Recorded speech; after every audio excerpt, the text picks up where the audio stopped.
Maker of man, who from thy throne dost order all things, God alone, by whose decree the teeming earth to reptile and to beast gave birth.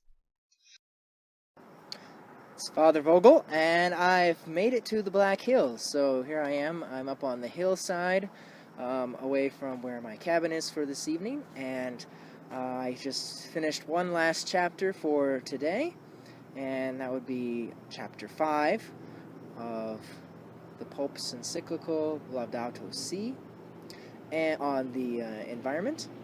And in this chapter, he goes and starts looking at kind of an outline onto how do we approach these problems and then leading it to action.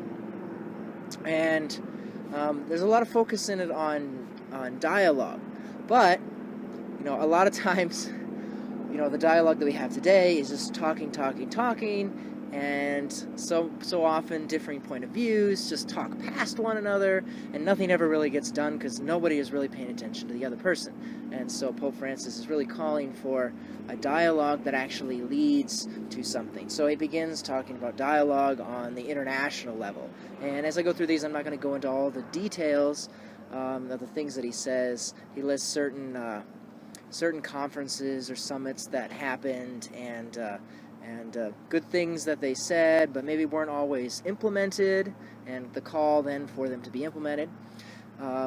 Then he goes down from the international level to the national level and the local levels, each having our own problems. You have to involve many people on those different levels because it is a complex issues, depending upon what they are. Then from there he talks about transparency being important. So transparency, being open as to your situation. So especially like businesses sometimes are being called to implement certain policies, and maybe they're not so forthright. So really, he doesn't say it like this, but really the Pope is saying, okay, stop lying about things, and because lying and hiding what's really going on isn't really going to help solve any of the problems. Then the last two sections of this chapter, he references a couple, two areas that often get in conflict with one another, and they don't really ever come to any conclusion. So the first of those two, he mentions politics and economics. And he says it so many times, politics and economics, those people in either side, will just blame one another for all the problems and issues.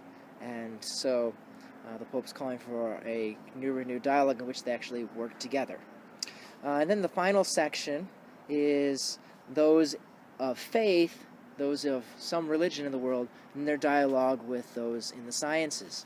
That he makes the point that the vast majority of the people on Earth hold to some religion, and so science really would be irrational not to take that into account. And the same way, those in religion should also, use the best of science. They should be able to go together, work together. So there's a lot more details that he goes into, but I'm going to stop there. All right. God bless. The mighty forms that fill the land, instinct with life at thy command, are given subdued to humankind, for service in their rank assigned.